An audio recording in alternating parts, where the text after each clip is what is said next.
Udah kan? Udah? Udah.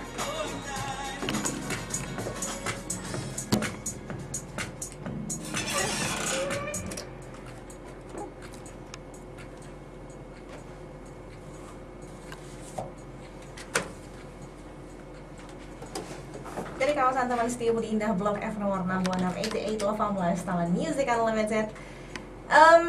Sekarang ini Lofam sedang kedatangan tamu istimewa ya, tamu-tamu istimewa tepatnya karena saya sedang bersama dengan penulis buku-buku laris, buku-buku yang enak banget dibaca. Langsung aja kita kenalan langsung bersama dengan Ika Natasha. Halo Mbak Ika. Halo.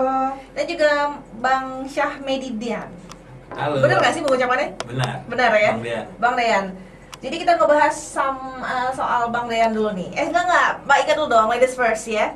Jadi Mbak Ika ini kan sudah mengeluarkan buku yang pertama, Yang pertama itu Very Happy Wedding, Very Happy Wedding, kemudian Di Fortiare, di Fortiare. kemudian Antologi Rasa, Hmm. kemudian Di Fortiare, terus terakhir aku bikin cerpen dan gabung di kumpulan cerpen judulnya Autumn Once More, semuanya dari Gramedia.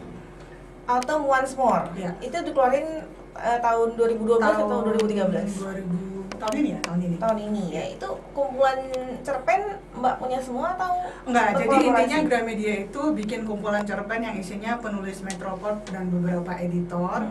Itu seluruh royaltinya disumbangkan untuk dana kemanusiaan Kompas. Oke. Jadi aku sumbangin satu cerpen ke Kompas. Judulnya apa tuh? Judulnya Critical Eleven. Critical Eleven, cerita dikit dong soal cerpen itu.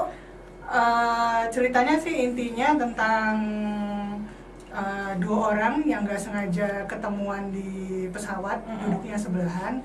Kemudian gimana kejadian-kejadian berikutnya terjadi ke hidup mereka gara-gara itu gitu. Jadi aku nggak bisa cerita lebih banyak karena cerpennya mau dikembangin jadi novel rencananya. Oh, soalnya dari dikitnya aja udah menarik banget ya. Kita ketemu, udah sering naik pesawat, ketemu sama orang sebelah, sering cerita-cerita, tapi yang ini lebih dituangkan dalam bentuk tulisan ya Mbak Iya, Ika ya. iya. Itu idenya dari mana tuh? Ide- Apakah dari pesawat sendiri? sering terbang. Aku agak sering terbang gara-gara kerjaan. Terus kadang-kadang kan dapat ide itu tiba-tiba aja gitu. Aku mikir kalau seandainya kita kenalan sama strangers di pesawat, terus gara-gara kenalan itu ada terjadi sesuatu di antara kita untuk selanjutnya kan kayaknya lucu ceritanya. Terus ya udah bikin aja. Tapi bukan pengalaman pribadi ya. Enggak, bukan. Ngomongin soal pekerjaan, ini kan sebenarnya pekerjaannya adalah bankir ya. Iya betul. Kok bisa jadi penulis gitu dan bukunya banyak laris semua? Nulis sebenarnya hobi dari kecil, jadi dari kecil aku suka bikin cerita-cerita gitu. Akhirnya ya karena hobinya bisa diseriusin jadi suatu pekerjaan di luar dari pekerjaan yang day job, ya udah dilakuin aja. Dan itu dimulai di tahun Nulisnya dari kecil, Yang komersil? terus kalau yang komersil pertama kali nerbitin itu tahun 2007 yang A Very Happy Wedding. Waktu itu aku udah kenal Bang Dian sejak lama gitu. Bang Dian itu seniorku di Australia Indonesia Youth Exchange Program. Dan waktu itu Bang Dian udah nerbitin buku duluan yang Lontong Sayur dalam Lembaran Fashion. Dan aku nanya, "Bang, gimana caranya nerbitin di Gramedia?" Ya udah akhirnya dikenalin ke Gramedia dan ya itulah awalnya si A Very Happy Wedding bisa terbit. dan laku ya. Alhamdulillah. Jadi kalau misalnya dari Mbak sendiri nih, dari bukunya yang udah dikeluarin, yang mana yang paling favorit? Susah kayak nanya soal nama pengarang ya. Tapi ada nggak sih punya satu? Kalau yang nggak tahu ya, kalau paling favorit ditanya bingung, kayak milih dari anak sendiri mana yang paling disuka gitu kan, nggak bisa. Tapi kalau yang nulisnya paling challenging barangkali yang Antologi Rasa. Kenapa tuh? Nulisnya lama sampai 3 tahun. Terus di situ aku pakai 4 tokoh utama dan aku nulis dari point of view pertama buat semuanya gitu. Jadi lebih sulit aja untuk mendalami karakternya. Oke, jadi yang paling menantang ya itu Iya, adalah iya. Antologi Rasa Iya. tadi. Kalau untuk pengalaman sendiri suka mencari pengalaman ya. Banyak pengalaman yang pernah Mbak alami seperti nulis, terus katanya pernah mengajar ya di Kalimantan ya. Aku dapat bocoran gitu tuh. Bocoran dari mana?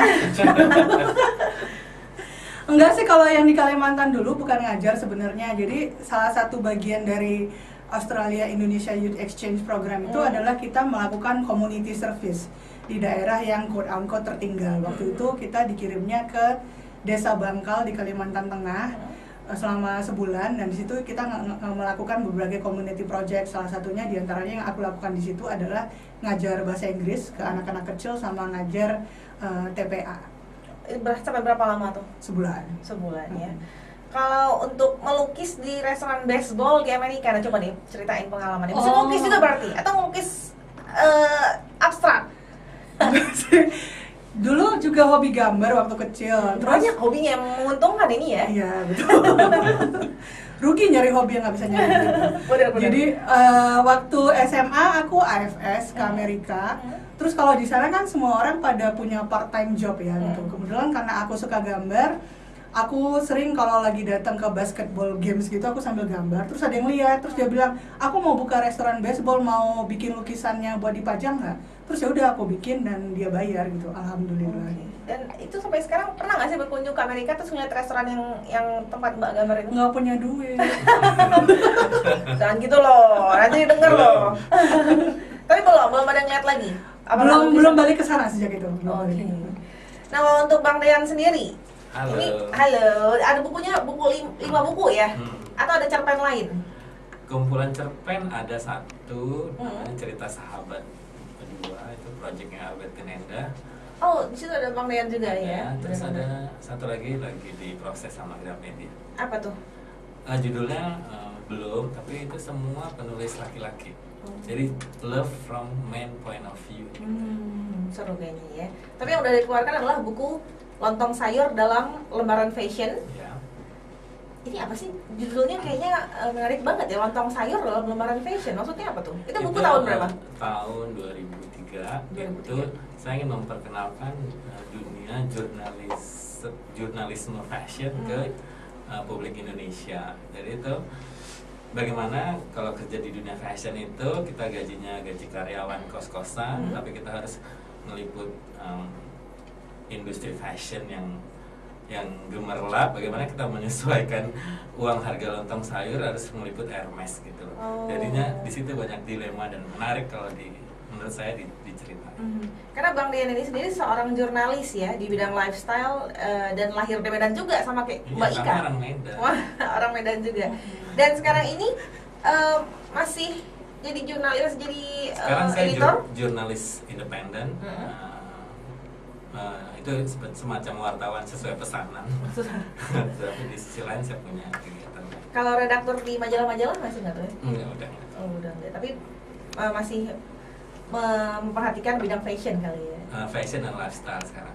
Oke, dan jadi kalau misalnya Anda pengen tahu soal fashion Indonesia dalam cara pandang anak kos ya, itu baca Lontong Sayur dalam Lembaran Fashion. Itu dikeluarin tahun 2003. Itu diterbitkan lagi bulan ini. 4 buku yaitu Lontong Sayur dalam Lembaran Fashion, buku kedua Jakarta Paris via French Kiss, buku ketiga Pengantin Gypsy dan Penipu Cinta, buku keempat Apa Maksud Setuang Air Teh. Nah, itu diterbitkan lagi bulan ini dengan cover baru, judulnya menjadi Etna Storia, Jador, Bohemia, dan Monsoon. Kenapa di judulnya dirubah? Biar ini aja facelift. Facelift ya. Biar kenceng gitu. Tapi kalau orang isinya sama ya? Isinya sama. Atau ada yang dirubah dikit? Nggak ada. ada. Oke. Jadi Anda jangan sampai salah beli ya. Maksudnya kalau udah beli lagi nggak apa-apa sih sebenarnya. Cuman kalau saya pengen yang berbeda, jangan beli yang itu, tapi beli yang Surga Retak. Ya. Benar ya? Ya betul. Itu karya yang berbeda dari Bang Dean. Tapi sebelum kita ngebahas Surga Retak ini, saya pengen ngebahas soal bukunya yang sebelumnya, 4 buku itu. Lontong Sayur Fashion. Dalam lembaran fashion itu berhubungan dengan lifestyle dan juga fashion. Jakarta Paris via French Kiss kalau nggak salah juga gitu ya? Juga gitu, dengan konsentrasi liputan fashion di Eropa. Pengantin Gypsy dan Penipu Cinta nih kayaknya jauh dari fashion ya? Nggak? Fashion. Fashion Itu, juga? Oke. Cerita tentang gimana orang yang kalau sudah dihormati di dunia fashion, tiba-tiba dia nggak kerja di fashion. Itu gimana orang, bahwasanya di dunia fashion itu orang melihat itu brandnya bukan orangnya. Jadi kalau kita udah nggak kerja di suatu tempat, orang tuh respectnya berkurang. Nah itu menurut saya punya unsur drama. Punya unsur drama. Dan kenapa pemilihan judulnya Pengantin Gypsy dan Penipu Cinta? Ini dirubah jadi judul apa nih yang baru? Bohemia. Bohemia. Itu kenapa dipilih judul itu? Pengantin Gypsy ini, jadi si tokohnya itu punya souvenir dari Paris itu dua patung pengantin gypsy. Gypsy ini kan orang Bohemia. Jadi dalam alur cerita itu si boneka pengantin gypsy ini jadi kayak penghubung dari semuanya. Iya. Kalau maksud setuang air teh? Itu fashion juga? Ada semacam sekilasnya bagaimana sih membangun majalah fashion. Itu secara selintas saya sampaikan di situ. Kemudian perjuangannya gimana kalau kita mendirikan majalah fashion di antara majalah-majalah fashion yang udah besar namanya. Tapi Bang Dean ini sendiri dari tahun 2001 ya sampai 2003 katanya itu jadi koordinator reportase Spring Summer Fashion Week di Milan, di Paris, di London gitu ya. Itu enak gak sih? Apa orang mikirnya pasti enak karena jalan-jalan, tapi emang bener nggak enak nggak? Enak kalau kayaknya dari segala divisi kewartawanan itu yang kena wartawan fashion ya. Karena kita meliput hal yang di set bagus, rapi, wangi, cantik gitu ya. Cuma nggak enaknya harus bawa tripod gitu kamera gitu ya. Dengan uang saku rupiah di dalam di kurs lagi gitu ya. Kayaknya harus bener-bener irit supaya nggak makan siang, mau nggak beli sepatu. Bener dong, kalau misalnya dimakanin terus duitnya, sepatunya sayang ya. Kalau misalnya untuk buku terakhir nih, Surga Retak, nah itu soal apa?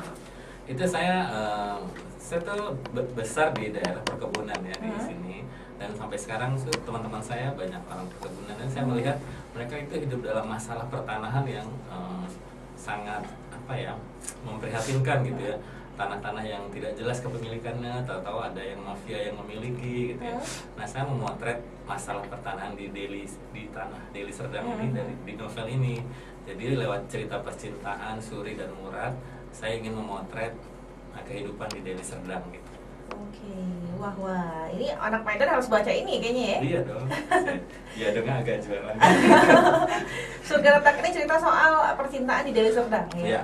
Oke, menarik banget karena jarang banget saya baca buku yang berhubungan dengan Medan ataupun dengan Sumatera Utara gitu. Tapi Bang Dean, anak asli Medan, mengangkat cerita ini gitu. Nah, kalau Mbak Ika sendiri ada nggak sih niat untuk mengangkat Medan dalam cerita buku yang satu buku gitu?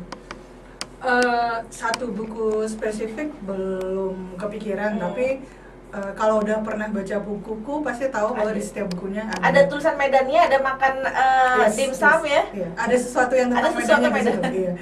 Tapi kalau untuk nulis, ada rencana nggak untuk nulis kayak Bang Dean itu satu buku yang isinya tentang Sumatera Utara, salah satu bagiannya gitu? Saat ini belum ada rencana, tapi siapa tahu abis pulang dari sini tiba-tiba kesirem ide gitu kan. Soalnya sekarang udah berdomisili di Medan lagi ya? Iya betul. Kemarin gara-gara pekerjaan perbankannya ini sempat menetap di Jakarta. Iya. Nah sekarang balik ke Medan lagi. Iya. Kalau disuruh pilihan jadi penulis atau jadi bankir? Nggak bisa milih sih. Dua-dua. sama dengan misalnya bagi aku menulis itu hobi gitu, yang alhamdulillah menghasilkan gitu. Jadi sama dengan misalnya nyuruh orang milih mau jadi bankir atau jadi pemain sepak bola gara-gara dia hobi main bola yang nggak bisa. Jadi jalan dua-dua. Jalan dua-dua juga bisa ya, bisa. soalnya selama ini. Oke, kalau misalnya Anda suka baca buku Ika Natasha, pasti tahu kalau Mbak Ika ini senang banget sama John Mayer gitu ya? Banget. Masih. Tergokil-gokil. Tergokil. Lagu Graffiti ini salah satu kesukaan nggak? Iya. Salah satu kesukaan juga. Kalau gitu, saya puterin sekarang untuk Mbak Ika dan juga Makasih. Bang Dean. Dan untuk pendengar Lafam, kita bakal balik lagi ngobrol sama Bang Dean dan juga Mbak Ika di sini di Lafam. So you better stay tuned.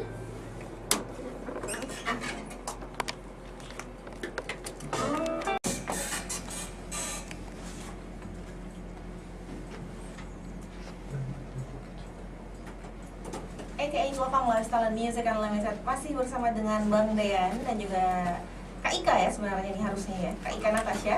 Iya. Dari tadi aku ngomongnya Mbak terus, seharusnya cocoknya tuh panggilan Medan kan Manggil kakak aja ya, lah. Kak Ika ya. Jadi kalau Bang Dean ini sendiri kan anak Medan nih, tapi berdomisili sekarang di Jakarta. Jakarta ya, tapi sering pulang. Sering pulang ya. Karena Contohnya sekarang. Semua keluarga di sini. Mudik untuk yang kali ini dalam rangka mudik ya. Mudik Lebaran. Mudik Lebaran. Dan kalau dikangenin kalau udah di Jakarta apa sih? Di Medan ya. Suasana kebun. Anak kebun pula kan. Karena kalau misalnya di Jakarta nggak dapat sama sekali suasana kebun itu. Kebunnya di mana? Daerah mana? Saya tuh lewat kebun saintis dari Sampari, saintis. Ada tempat namanya Cinta Rakyat di situ. Oh, oke. Masih alam banget Masih kayaknya. 061 sih. Masih 061 udah tapi ya. Kalau Mbak Kak Ika sendiri apa tuh? Kalau misalnya udah dulu ya, sekarang kan udah di Medan lagi nih. Iya.